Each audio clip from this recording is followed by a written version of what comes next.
17 ಕುಂಟೆನಲ್ಲಿ ಒಬ್ಬ ರೈತ ರಾಜ್ಯದಂಗೆ ಬದುಕ್ಬೋದು. ನಮಸ್ಕಾರ, ನನ್ನ ಹೆಸರು ಲಕ್ಷ್ಮೀಶ್ ಅಂತ ಹೇಳಿ. ರಾಜಾಪುರ ಗ್ರಾಮ, ಚಂದ್ರಾಯಪಟ್ಟಣ ತಾಲೂಕು, ಹಾಸನ ಜಿಲ್ಲೆ. ನಾನೊಬ್ಬ ಪ್ರಗತಿಪರ ರೈತ. ಒಂದು 17 ಕುಂಟೆ ಜಾಗ ಇದು. ಒಬ್ಬ ಮನುಷ್ಯ 17 ಕುಂಟೆ ಜಾಗದಲ್ಲಿ ಏನಾದರೂ ಮಾಡ್ಬೋದಾ, ಅವನು ಆ ಆದಾಯದಲ್ಲಿ ಜೀವನ ಮಾಡ್ಬೋದಾ ಅನ್ನೋದಕ್ಕೆ ಒಂದು ಮಾಡೆಲ್ ಫಾರಮ್ ಆಗಿ ಮಾಡ್ಕೊಂಡಿದ್ದೀನಿ. ನಂದು ಹೇಳ್ಬೇಕಂದ್ರೆ ಸ್ವಲ್ಪ ಜಮೀನು ಜಾಸ್ತಿನೇ ಇದೆ, ಒಂದು 9 ಎಕರೆ ಜಮೀನು ಇದೆ.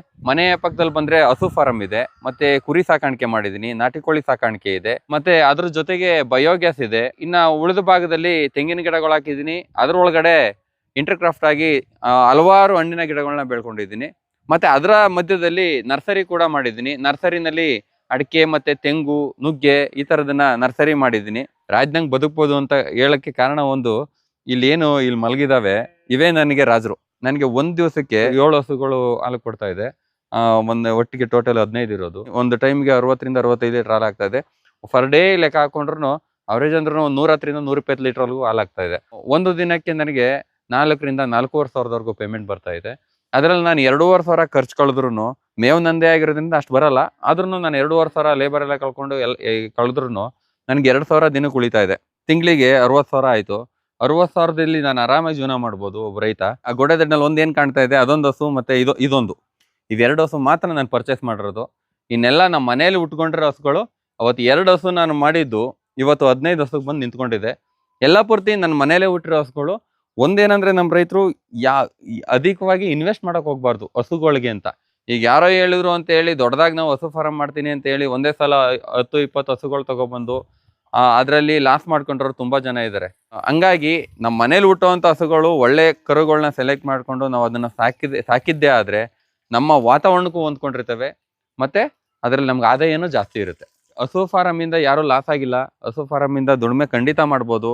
ಅಲ್ಲಿ ಒಂದ್ ಏನಾಗ್ತಾ ಇದೆ ಅಂದ್ರೆ, ನಾವು ಈ ಯಾವ್ದೋ ಕಂಪ್ನಿಗಳ ಹಿಂದೆ ಹೋಗಿ ಫೀಡ್ಗಳು ತಂದು ಹಾಕೋದು, ಅದೆಲ್ಲನೂ ಬಿಟ್ಟು ನಾವು ನ್ಯಾಚುರಲ್ ಫೀಡ್ಗಳನ್ನ ಉಪಯೋಗಿಸ್ಕೊಂಡು, ಈಗ ಜೋಳದ ನುಚ್ಚು ಇರ್ಬೋದು, ಈ ಚಕ್ಕೆ ಬೂಸ ಇರ್ಬೋದು, ಆ ಥರದ್ದು ಹಾಕೊಂಡು ನಾವು ಹಸುಗಳನ್ನ ಸಾಕಿದ್ದೇ ಆದಲ್ಲಿ, ಮತ್ತೆ ಜೋಳನ ನಾವೇ ಬೆಳ್ಕೊಳ್ಳೋದು, ಮೇವ್ ಕಾಸ್ಟ್ ಅದ್ರ ಫೀಡಿಂಗು ಮತ್ತೆ ಮೇವ್ ಕಾಸ್ಟ್ ನಾವು ಎಷ್ಟು ಕಮ್ಮಿ ಮಾಡ್ಕೋತೀವಿ ಅಷ್ಟು ನಮ್ಗೆ ಆದಾಯ ಜಾಸ್ತಿ ಆಗುತ್ತೆ. ಒಂದೇನಂದ್ರೆ ಅಕ್ಷಯ ಕಲ್ಪ ಕೊಡೋದ್ರಿಂದ ನನಗೆ ಡೈಲಿ ಪೇಮೆಂಟ್ ಬರ್ತಾ ಇದೆ. ಈಗ ಎಷ್ಟೊಂದು ನಾನು ಡೈರಿಗಳು ನೋಡಿದ್ದೀನಿ, ಬರೋ ದುಡ್ಡು ಯಾವಾಗಲೂ 15 ದಿವಸಕ್ಕೋ ತಿಂಗಳಿಗೋ ಪೇಮೆಂಟ್ ಆಗುತ್ತೆ.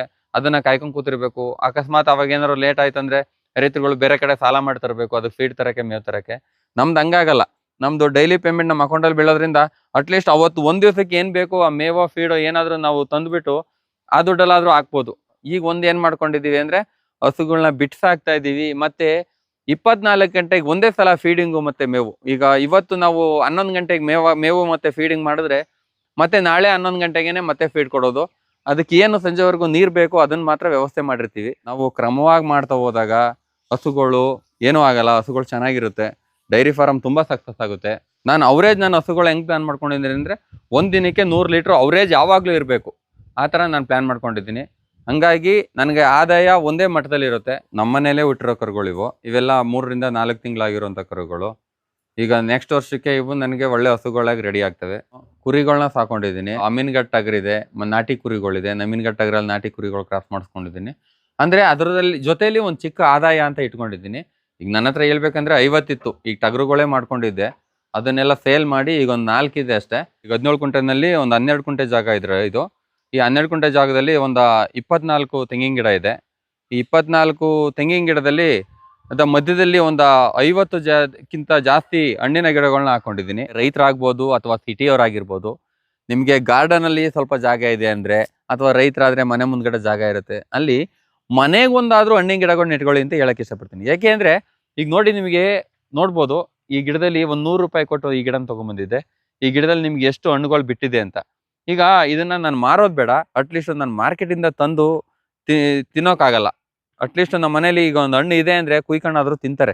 ಈಗ ಮಾರ್ಕೆಟ್ ನಿಂದ ತಂದಾಗ ಅದು ಹುಳ ಆಗಿರುತ್ತೋ ಇನ್ನೊಂದಾಗಿರುತ್ತೋ ಏನಂತ ಗೊತ್ತಿರಲ್ಲ. ಇದು ಇನ್ನೊಂದು ಏನಂದ್ರೆ, ಈಗ ನಾವು ಆರ್ಗ್ಯಾನಿಕ್ ಆಗಿ ಬೆಳ್ಕೊಂಡಿದೀವಿ, ಯಾವುದೇ ಕೆಮಿಕಲ್ ಇಲ್ಲ. ನೀವಲ್ಲಿ ತಗೊಂಬರೋದು ಯಾವುದೋ ಕೆಮಿಕಲ್ ಹಾಕಿ ಬೆಳೆದಿರ್ತಾರೆ. ಆಮೇಲೆ ಇನ್ನೊಂದು ಏನಂದ್ರೆ, ಹಣ್ಣು ಮಾಡಕ್ಕೂ ಕೂಡ ಇವತ್ತು ಕೆಮಿಕಲ್ ಹಾಕ್ತಾ ಇದಾರೆ. ಹಂಗಾಗಿ ಆ ವಿಷಯುಕ್ತವಾಗಿರುವಂತ ಹಣ್ಣುಗಳು ತಿನ್ನೋದ್ಕಿಂತ ಈಗ ನ್ಯಾಚುರಲ್ ಆಗಿ ಬೆಳ್ಕೊಂಡು ನಮ್ಮ ಜಾಗದಲ್ಲಿ, ಅದಕ್ಕೇನು ಜಾಸ್ತಿ ಅಪ್ಪರ ಜಾಗ ಬೇಕಿಲ್ಲ. ನೀವು ಗಾರ್ಡನ್ ಅಲ್ಲಿ ಚಿಕ್ಕ ಚಿಕ್ಕ ಹೂವಿನ ಗಿಡಗಳು ಹಾಕೊಂಡಿರ್ತೀರಿ, ಅದ್ರ ಪಕ್ಕದಲ್ಲಿ ಇದು ಹಾಕೊಂಡ್ರು ನಿಮ್ಗೆ ಸಾಕಷ್ಟು ಹಣ್ಣು ಸಿಗುತ್ತೆ. ಇದು ನಾಗ್ಪುರ್ ಕಿತ್ಲೆ ಅಂತ ಹೇಳಿ, ಇದು ಒಳ್ಳೆ ಸ್ವೀಟ್ ಇರುತ್ತೆ, ಆಮೇಲೆ ತುಂಬಾ ಚೆನ್ನಾಗಿರುತ್ತೆ ಹಣ್ಣು. ಹಂಗಾಗಿ ಈಗ ನಮ್ಮ ಮನೆಗಾಯ್ತು ಅಥವಾ ನಮ್ಮ ಮನೆಗೆ ಯಾರಾದ್ರೂ ಬಂದ್ರು ಅವ್ರಿಗೆ ಕಾಫಿ ಟೀ ಇಡೋದ್ರ ಬದಲು ಒಂದು ಹಣ್ಣು ಕೊಟ್ರೆ ತಿನ್ಕೊಂಡು ಹೋಗ್ಬಿಡ್ತಾರೆ ಅವ್ರು. ಇವತ್ತು ಒಂದು 10 kg ಹಣ್ಣು ಸಿಗ್ತಾ ಇದೆ. ಅಟ್ಲೀಸ್ಟ್ ಬೇಡ ನಾನು 100 ರೂಪಾಯಿ ಹಾಕೊಟ್ರು ಒಂದು 100 ರೂಪಾಯಿ ಇದರಲ್ಲಿ ಸಿಕ್ತು. ಸ್ವಲ್ಪ ಹಣ್ಣಿನ ಗಿಡಗಳನ್ನ ನೀವು ನಿಮ್ಮ ತೋಟದಲ್ಲಿ ನಾಟಿ ಮಾಡ್ಕೊಂಡಾಗ ಮಕ್ಳುಗಳು ಹಣ್ಣು ತಿನ್ನಕಾದ್ರೂ ನಿಮ್ ತೋಟ ನೋಡ್ಕೊಂಡ್ ಬರ್ತಾರೆ. ಅವಾಗ ಸ್ವಲ್ಪ ಇಂಟ್ರೆಸ್ಟ್ ಬರುತ್ತೆ. ಆದಷ್ಟು ನಿಮ್ ತೋಟದಲ್ಲೇ ನಿಮ್ ಮಕ್ಳುಗಳು ಇರೋ ತರ ನೋಡ್ಕೋಬಹುದು. ಸರಿ, ಈಗ ನಾನು ತೆಂಗು ಒಳಗಡೆ ಪಪ್ಪಾಯ ಹಾಕೊಂಡಿದ್ದೀನಿ. ಈಗ ಒಂದು 24 ತೆಂಗಿನ ಗಿಡ ಅಂದ್ರೆ ಒಂದು 60 ಗಿಡ ಪಪ್ಪಾಯ ಹಾಕಿದ್ದೀನಿ. ಈ ಪಪ್ಪಾಯಿನಲ್ಲಿ ನನಗೆ ಒಳ್ಳೆ ಆದಾಯ ಇದೆ. ಒಂದೇನಾಗುತ್ತೆ ಅಂದ್ರೆ ನಾನು ಆರ್ಗಾನಿಕ್ ಆಗಿ ಬೆಳೆದಿದ್ದೀನಿ. ಇದನ್ನ ತುಂಬಾ ಒಳ್ಳೆ ಟೇಸ್ಟ್ ಆಗಿದೆ. ಮತ್ತೆ ಒಂದೇನಾಗ್ತಾ ಇದೆ ಅಂದ್ರೆ ಮಾರ್ಕೆಟಿಂಗ್ ತೊಂದರೆ ಇಲ್ಲ ನನಗೆ. ಈಗ ನನಗೆ ಇಲ್ಲಿ ಪರಿಚಯ ಇರೋರು ಏನ್ ಮಾಡ್ತಾರೆ ಅಂದ್ರೆ ಒಂದ್ಸಲ ತಗೊಂಡೋದ್ರು ಮತ್ತೆ ಇಲ್ಲೇ ಬಂದು ತಗೊಂಡ್ ಹೋಗ್ತಾ ಇದ್ರೆ 20 ರಿಂದ 25 ರೂಪಾಯಿ ಕೆಜಿ ನನ್ನ ಮನೆ ಹತ್ರನೇ ಸೇಲ್ ಆಗ್ತಾ ಇದೆ. ಹಂಗಾಗಿ ಪಪ್ಪಾಯಿನಲ್ಲಿ ಒಳ್ಳೆ ಲಾಭ ಇದೆ. ಇಂಟರ್ ಕ್ರಾಫ್ಟ್ ಬೆಳ್ಕೊಂಡಿದ್ದೀನಿ. ಅದ್ರಲ್ಲಿ ಅದಕ್ಕೆ ಹೆಂಗಾಗುತ್ತೆ ಅಂದ್ರೆ ಡಬಲ್ ಆದಾಯ ಸಿಕ್ತಂಗಾಗುತ್ತೆ ನನಗೆ.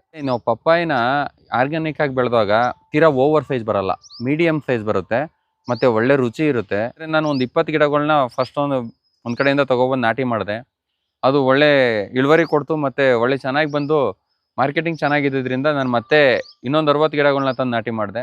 ಹಂತವಾಗಿ ಬರ್ತಾ ಇರೋದ್ರಿಂದ ನನಗೆ ಇಲ್ಲಿ ಮಾಮೂಲಿ ರೆಗ್ಯುಲರ್ ಕಸ್ಟಮರೇ ಜಾಸ್ತಿ ಆಗಿರೋದ್ರಿಂದ ಇದು ಮಾರೋದಕ್ಕೂ ಏನು ತೊಂದರೆ ಆಗಿಲ್ಲ. ಯಾರಾದರೂ ಏನಾದ್ರು ಮಾಡ್ತಾ ಇದ್ದಾರೆ ಅಂದ್ರೆ ಎಲ್ಲರೂ ಅದನ್ನೇ ಮಾಡ್ಲಿಕ್ಕೆ ಹೋಗ್ತಾರೆ.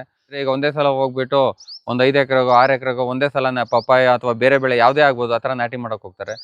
ಒಂದು ಏನಾಗುತ್ತೆ ಅಂದ್ರೆ ನಾವು ಯಾವುದೇ ಬೆಳೆ ಬೆಳಿಬೇಕಾದ್ರೂ ಫಸ್ಟ್ ಮಾರ್ಕೆಟಿಂಗ್ ಹೆಂಗಿದೆ ಅಂತ ಹುಡುಕೊಂಡು ಮಾರ್ಕೆಟಲ್ಲಿ ನಾವು ಮಾರ್ಬೋದಾ ಅನ್ನೋದನ್ನ ಮೊದಲು ಯೋಚನೆ ಮಾಡಿ ಆಮೇಲೆ ನಾವು ಯಾವುದೇ ಬೆಳೆ ಆದರೂ ಬೆಳಿಬೇಕಾಗುತ್ತೆ. ನಾವು ಯಾವುದೇ ಜಮೀನನ್ನ ನಾವು ಮಾಡ್ತಾ ಇದ್ದೀವಿ ಅಂದಾಗ ಅದ್ರ ಬಾರ್ಡ್ರ್ ಇಂಪಾರ್ಟೆಂಟು. ಆ ಬಾರ್ಡ್ರಲ್ಲಿ ಯಾವ ಗಿಡಗಳನ್ನ ಹಾಕೋತೀವಿ ಅದು ಇಂಪಾರ್ಟೆಂಟು.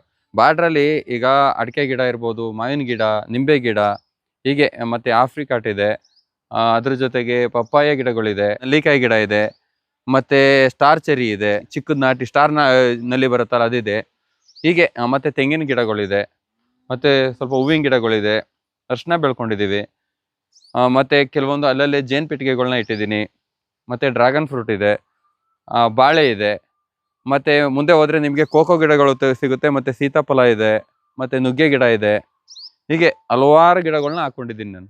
ಈಗ ಒಬ್ಬ ರೈತ ಅಂತ ಆದ್ಮೇಲೆ ಅವನು ಮನೆ ಹತ್ರ ಒಂದು ಸ್ವಲ್ಪ ಚಿಕ್ಕದು ಒಂದು ಹಿತ್ಲು ತರ ಮಾಡ್ಕೊಂಡು ಅದರಲ್ಲಿ ಈಗ ಬಾಳೆ ಇರ್ಬೋದು ಒಂದು ಬುಡ, ಅದ್ರ ಜೊತೆಗೆ ನುಗ್ಗೆ ಗಿಡ, ಮತ್ತೆ ಇಳ್ಳಿಕಾಯಿ ಗಿಡ, ಈಗ ಬೇರೆ ಯಾವ್ದಾದ್ರು ಸಣ್ಣ ಪುಟ್ಟ ಹಣ್ಣಿನ ಗಿಡಗಳು ಈ ತರದ್ದು ಬೆಳ್ಕೊಂಡ್ರೆ ಅಟ್ಲೀಸ್ಟ್ ನಾವು ಹೊರಗಡೆಯಿಂದ ಹೋಗಿ ಏನನ್ನು ತರುವಂಥದ್ದಿರಲ್ಲ. ಅಟ್ಲೀಸ್ಟ್ ನಮ್ಮ ಮನೆಗೆ ಆಗುವಷ್ಟು ಸಾಕಷ್ಟು ಹಣ್ಣು ಸಿಗುತ್ತೆ. ಈಗ ಒಂದೋ ಎರಡೋ ಪಪ್ಪಾಯ ಗಿಡ ಐತೆ ಅಂದ್ರೆ ನಮ್ಮ ಮನೆಗಾಗಿ ತಿಂದು ಬೇರೆಯವ್ರಿಗೂ ಕೊಡ್ಬೋದು, ಅಷ್ಟು ಹಣ್ಣು ಸಿಗುತ್ತೆ. ಈಗ ನುಗ್ಗೆ ಗಿಡ ಇದೆ ಅಂದ್ರೆ ಒಂದು ನುಗ್ಗೆ ಗಿಡದಲ್ಲಿ ಹೆಚ್ಚು ಕಮ್ಮಿ 20-30 kg ನುಗ್ಗೆಕಾಯಿ ಸಿಗುತ್ತೆ. ಅದರಿಂದನೂ ನಮ್ಮ ಈಗ ನುಗ್ಗೆ ಸೊಪ್ಪು ಸಿಗುತ್ತೆ, ನುಗ್ಗೆ ಹೂವು ಸಿಗುತ್ತೆ. ಮತ್ತೆ ಅದನ್ನು ನುಗ್ಗೆ ಬೀಜ ಮಾಡ್ಕೊಂಡು ಮತ್ತೆ ಗಿಡಗಳನ್ನ ಜಾಸ್ತಿ ಮಾಡ್ಕೋಬಹುದು. ಹಿಂಗೆ ಈ ತರದ್ದು ಗಿಡಗಳನ್ನ ನಾವು ಬೆಳ್ಕೊಂಡಾಗ ಅಟ್ಲೀಸ್ಟ್ ನಮ್ಮ ಮನೆ ತರಕಾರಿ, ಹಣ್ಣು ಈ ತರದನ್ನಾದ್ರೂ ನಾವು ಮಾಡ್ಕೋಬಹುದು. ಇದೊಂದು ಬಯೋಗ್ಯಾಸ್ ಮಾಡ್ತಿರೋದ್ರಿಂದ ಈಗ ನನ್ನ ಮನೆಗೆ ಹೆಚ್ಚು ಕಮ್ಮಿ 7-8 ಜನ ಲೇಬರ್ ಬರ್ತಾ ಇರ್ತಾರೆ. ಮೇವು ಕುಯ್ಯೋದಿರ್ಬೋದು, ಅಥವಾ ನಾನು ಅಡಿಕೆ ಸಸಿಗಳು ನಾಟಿ ಮಾಡೋಕ್ಕಿರ್ಬೋದು, ಈ ತೆಂಗಿನ ಸಸಿಗಳಿಗೆ ಪ್ಯಾಕೆಟ್ ಮಾಡೋಕ್ಕೆ ಮಣ್ಣು ತುಂಬಕ್ಕಿರ್ಬೋದು, ಈ ಥರದಕ್ಕೆ ಲೇಬರ್ ಬರ್ತಾ ಇರ್ತಾರೆ. ಈಗ 3 ವರ್ಷದಿಂದ ನಾನು ಏನು ಬಯೋಗ್ಯಾಸ್ ಯೂಸ್ ಮಾಡ್ತಾ ಇದ್ದೀನಿ ಅಂದರೆ ಇಲ್ಲಿವರೆಗೂ ಅಷ್ಟು ಜನ ನನ್ನ ಮನೆಗೆ ಲೇಬರ್ ಬಂದ್ರು ನಾನು ಒಂದೇ ಒಂದು ಸಿಲಿಂಡರ್ ತಂದಿಲ್ಲ, ಮತ್ತು ಸೌದೆ ಒಲೆ ಕೂಡ ಹಚ್ಚಿಲ್ಲ. ಪೂರ್ತಿ ಎಲ್ಲವುದು ಈ ಸ್ನಾನಕ್ಕಿರ್ಬೋದು, ಅಡುಗೆಗಿರ್ಬೋದು, ಈ ಸಿಸ್ಟಮ್ 12 ಅಂತ ಹೇಳ್ತೀವಿ. ಇದು ಒಂದು ತಿಂಗಳಿಗೆ ಮೋಸ್ಟ್ಲಿ ಒಂದು 3 ಸಿಲಿಂಡರ್ ಆಗುವಷ್ಟು ಗ್ಯಾಸ್ ಸಿಗುತ್ತೆ ಇದರಲ್ಲಿ. ಇದಕ್ಕೆ ಒಂದಿನಕ್ಕೆ ಒಂದು 90 kg ಸಗಣಿ ಬೇಕು. ಅಂದರೆ ಕಮ್ಮಿ ಜನ ಇದ್ದೀವಿ ಅಂದರೆ ಕಮ್ಮಿನೇ ಯೂಸ್ ಮಾಡ್ಕೋಬೋದು, ಕಮ್ಮಿ ಸಗಣಿ ಹಾಕ್ಕೊಂಡು. ಮೆಂಬರ್ಸ್ ಜಾಸ್ತಿ ಇದ್ದೀವಿ ಅಂದಾಗ ನಾವು 90 kg ಕೊಡಬೇಕಾಗುತ್ತೆ. ಇದರಲ್ಲಿ ಸಾಕಷ್ಟು ಈಗ ಒಂದು ತುಂಬು ಕುಟುಂಬ ಅಂತ ಏನಿರುತ್ತೆ, ಒಂದು 7-8-10 ಜನ ಇರ್ತೀವಲ್ಲ ನಾವು, ಅಂಥ ಫ್ಯಾಮಿಲಿಗೆ ಆಗೋಷ್ಟು ಗ್ಯಾಸ್ ಬರುತ್ತೆ ಇದರಲ್ಲಿ. ಒಂದು ರೀತಿ ಇದರಲ್ಲೂ ಇನ್ಕಮ್ ಸಿಗುತ್ತೆ ನಮಗೆ. ಹೆಂಗೆ ಅಂದರೆ ಈಗ ನಾವು ಸಿಲಿಂಡರ್ಗಳನ್ನ ಪರ್ಚೇಸ್ ಮಾಡೋದು, ಈಗ ಈ ಗ್ಯಾಸು ಫ್ರೀ ಆಫ್ ಕಾಸ್ಟಲ್ಲಿ, ಏಕೆಂದರೆ ನಾನು ಹಸು ಫಾರಮ್ ಇರೋದ್ರಿಂದ ಸಗಣಿ ಸಿಗುತ್ತೆ. ಆ ಸಗಣಿನ ಇದಕ್ಕೆ ಹಾಕ್ತೀನಿ. ಮತ್ತು ಇದರಿಂದ ನನಗೆ ಸ್ಲರಿ ರೂಪದಲ್ಲಿ ಬಂದು ಮತ್ತೆ ಅದು ಒಳ್ಳೆ ಉತ್ಕೃಷ್ಟವಾದ ಗೊಬ್ಬರ ಆಗಿ ನನ್ನ ಬೆಳೆಗಳಿಗೆ ಯೂಸ್ ಆಗ್ತಾ ಇದೆ. ಏಕೆಂದರೆ ಅಲ್ಲಿ ಜೀವಾಣುಗಳು ಜಾಸ್ತಿ ಉತ್ಪತ್ತಿಯಾಗಿರುತ್ತೆ. ಹಂಗಾಗಿ ನನಗೆ ಬೆಳೆಗಳಿಗೆ ಒಳ್ಳೆ ಸ್ಲರಿ ಆಗಿ ಸಿಗುತ್ತೆ ಅದು. ಹಂಗಾಗಿ ನಾನು ಬಯೋಗ್ಯಾಸನ್ನ ನನ್ನ ಲೈಫ್ ಇರೋವರೆಗೂ ಇದನ್ನ ಉಳಿಸ್ಕೋಬೇಕು ಅನ್ನೋ ಪ್ಲಾನಲ್ಲಿ ಇದ್ದೀನಿ. ಈ ತೆಂಗಿನ ಸಸಿನಲ್ಲಿ ಭಾರಿ ಮೋಸ ನಡೀತಾ ಇದೆ ಇವತ್ತು. ಈಗ 2 ತರ ಮೋಸ ನಡೀತಾ ಇದೆ. ತಮಿಳ್ನಾಡಲ್ಲಿ ನೋಡಿದ್ರೆ ಎಕರೆಗಟ್ಲೆ ತೆಂಗಿನ ಹಣ್ಣುಗಳನ್ನ ನಾಟಿ ಮಾಡಿ ಸಸಿಗಳನ್ನ ರೆಡಿ ಮಾಡ್ತಾ ಇದ್ದಾರೆ. ಅಲ್ಲಿ ಎಕರೆಗಟ್ಲೆ ನಾಟಿ ಮಾಡ್ತಾ ಇರೋದ್ರಿಂದ ಅಲ್ಲಿ 60-70 ರೂಪಾಯಿಗೆ ತೆಂಗಿನ ಗಿಡಗಳನ್ನ ಕೊಡ್ತಾ ಇದ್ದಾರೆ. ಯಾವ ರೀತಿ ಕೊಡ್ತಾ ಇದ್ದಾರೆ ಅಂದ್ರೆ ಅಲ್ಲಿ ತುಂಬಾ ಅಂದ್ರೆ ಯಾವ ತೋಟದ್ದು ಅಂತ ಗೊತ್ತಿಲ್ಲ, ಯಾವ ತಳಿ ಅಂತ ಗೊತ್ತಿಲ್ಲ, ಯಾವ ತರ ತೆಂಗಿನಕಾಯಿ ಅಂದ್ರೆ ಬಲ್ತಿದ್ಯೋ ಅಥವಾ ಈ ಬಳಗಾಯಿ ಅಂತ ಬರುತ್ತೆ ಆ ತರದ್ ನಾಟಿ ಮಾಡಿದ್ರು, ಯಾವ ತರದ್ದು ಅಂತ ಗೊತ್ತಿಲ್ಲ. ಆ ತರದನ್ನ ಅವರು ಅಲ್ಲಿ ಸೇಲ್ ಮಾಡ್ತಿದ್ದಾರೆ. ಅದನ್ನ ತಗೊಂಬಂದು ಇಲ್ಲಿ 90 ರೂಪಾಯಿ, 100 ರೂಪಾಯಿ, 120 ರೂಪಾಯಿಗೆಲ್ಲ ಸೇಲ್ ಮಾಡ್ತಿದ್ದಾರೆ. ಹಂಗಾಗಿ ಅಲ್ಲಿ ಒಂದ್ ರೀತಿ ಮೋಸ ನಡೀತಾ ಇದೆ. ಆಮೇಲೆ ಅಲ್ಲಿಂದ ತಗೊಬಂದು ಇಲ್ಲಿ ಕೆಲವೊಂದು ನರ್ಸರಿಗಳು, ಎಲ್ಲ ನರ್ಸರಿ ಅಂತಾನು ಹೇಳಲ್ಲ, ಕೆಲವೊಂದು ನರ್ಸರಿಗಳು ಅಲ್ಲಿಂದ ತಗೊಬಂದು ಇಲ್ಲಿ ಪ್ಯಾಕೆಟ್ಗಳನ್ನ ಮಾಡಿ ರೈತರುಗಳಿಗೆ ಮೋಸ ಮಾಡೋ ರೀತಿನಲ್ಲಿ ಅವನ್ನ ಇಲ್ಲಿ ನಾಟಿ ತೆಂಗಿನ ಗಿಡಗಳು ರೈತರದ್ದೇ ಹಣ್ಣುಗಳನ್ನ ತಗೊಂಡು ಉಣಿರೋದು ಅಂತ ಹೇಳಿ ಮೋಸ ಮಾಡ್ತಾ ಇದ್ದಾರೆ. ದಯವಿಟ್ಟು ಇದು ನಾವು 100 ವರ್ಷ ಬಾಳುವಂತ ತೆಂಗಿನ ಗಿಡ ಆಗಿರೋದ್ರಿಂದ ನಾವು ಸ್ವಲ್ಪ ಯೋಚನೆ ಮಾಡಿ ಇದನ್ನ ತಗೊಂಡು ನಾಟಿ ಮಾಡ್ಬೇಕು ಅಂತ ಹೇಳ್ತೀನಿ.